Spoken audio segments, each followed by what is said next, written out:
Good morning students. मैं doctor चंदा Keswani, associate professor political science, SPC government college Ajmer. आज हम संसदीय शासन व्यवस्था का अध्ययन करेंगे। संसदीय शासन व्यवस्था वह व्यवस्था होती है जो कि व्यवस्थापिका और कार्यपालिका के घनिष्ठ संबंधों पर आधारित होती है, अर्थात व्यवस्थापिका और कार्यपालिका के इंटरलॉकिंग पर आधारित होती है। अगर हम संसदीय शासन व्यवस्था की विशेषताओं पर ध्यान दें तो पहली विशेषता है कि यहाँ व्यवस्थापिका ही संसद बन जाती है, क्योंकि यहाँ सारे कार्य व्यवस्थापिका के द्वारा ही किए जाते हैं। कानून भी व्यवस्थापिका ही बनाती है। और कार्यपालिका जो है वो दो भागों में विभक्त होती है। एक तो होता है नाममात्र का प्रधान, दूसरा होता है वास्तविक प्रधान। अगर हम भारत का उदाहरण लें तो यहाँ नाममात्र का प्रधान राष्ट्रपति है और वास्तविक प्रधान जो है वो प्रधानमंत्री है। नाममात्र का प्रधान जो है वो जनता के द्वारा औपचारिक रूप से जो है वो निर्वाचित नहीं होता। मैं ये बताऊंगी कि ये सभी राज्यों की व्यवस्थापिका के द्वारा निर्वाचित होता है और ये औपचारिक होता है। सारा कार्य जो होता है वो प्रधानमंत्री और वास्तविक कार्यपालिका करती है। अब अगर मैं तीसरी विशेषता बताऊं तो संसद इसके संगठक भागों कार्यपालिका और व्यवस्थापिका में संसद सर्वोच्च होती है और राजनीतिक व्यवस्था में संसद जो है वो सत्ता का केंद्र होती है। अगली विशेषता है कि सरकार का अध्यक्ष जो है वो मंत्रिमंडल की रचना करता है। जो प्रधानमंत्री चुना जाता है वह वास्तव में मंत्रिमंडल की रचना करता है। वह उन्हीं व्यक्तियों से मंत्रिमंडल बनाता है जो कि उसके विश्वास पात्र होते हैं। और मंत्रिमंडल जो है वो एक सामूहिक संस्था होती है। ये कहा जाता है कि मंत्रिमंडल सामूहिक रूप से संसद के प्रति उत्तरदायी होती है। जैसा कि संसदात्मक व्यवस्था में कहा जाता है कि सब एक साथ तैरते हैं और एक साथ डूबते हैं, तो संसदात्मक व्यवस्था में मंत्रिमंडल सामूहिक रूप से उत्तरदायी होती है, लेकिन वो अपने व्यक्तिगत कार्यों के लिए अलग अलग उत्तरदायी होती है। अगली विशेषता है कि मंत्रीगण सामान्यतः संसद के सदस्य होते हैं, कि जो ये मंत्रीगण होते हैं ये संसद के सदस्य होते हैं, संसद में से ही लिए जाते हैं। अगली विशेषता है कि कार्यपालिका राजनीतिक दृष्टि से व्यवस्थापिका के प्रति उत्तरदायी होती है, कि ये जो कार्यपालिका जो होती है ये राजनीतिक दृष्टि से व्यवस्थापिका के प्रति उत्तरदायी होती है। व्यवस्थापिका जब चाहे अविश्वास का प्रस्ताव पारित करके कार्यपालिका को अपने पद से हटा सकती है।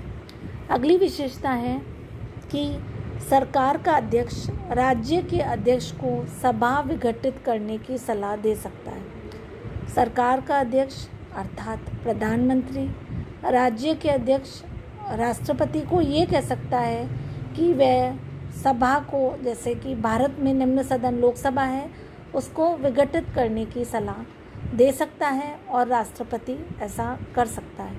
जैसा कि अपन सबको विदित है कि अपन ने संसदात्मक शासन व्यवस्था ब्रिटेन की शासन व्यवस्था से ली है, लेकिन यहाँ एक अंतर है कि हमारे यहाँ जो राज्य का अध्यक्ष है वो चुना जाता है, निर्वाचित होता है, लेकिन ब्रिटेन में राज्य का अध्यक्ष जो है वो वंशानुगत पाया जाता है। अगली विशेषता है संसद इसके संगठक भागों कार्यपालिका और व्यवस्थापिका में सर्वोच्च होती है। अगर कार्यपालिका और व्यवस्थापिका को देखें तो संसद सर्वोच्च होती है। अगर हम इसकी अगली विशेषता का अध्ययन करें तो कार्यपालिका केवल अप्रत्यक्ष रूप से ही अपने निर्वाचकों के प्रति उत्तरदायी होती है, प्रत्यक्ष रूप से वो नहीं होती है।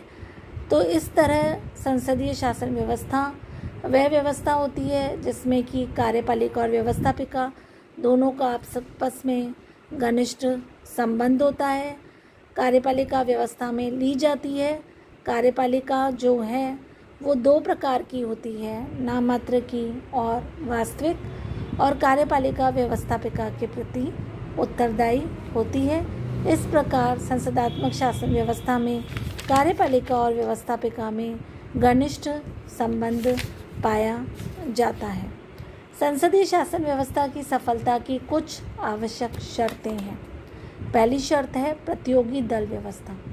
जहाँ संसदात्मक शासन व्यवस्था होती है वहाँ प्रतियोगी दल व्यवस्था होनी चाहिए, तभी संसदात्मक शासन व्यवस्था सफल होगी, अन्यथा नहीं। दूसरी, राज्य के अध्यक्ष की ध्वज मात्रता, अर्थात राज्य का अध्यक्ष जो है वो केवल ध्वज मात्र होना चाहिए और वास्तविक कार्य जो है वो प्रधानमंत्री के द्वारा किया जाना चाहिए।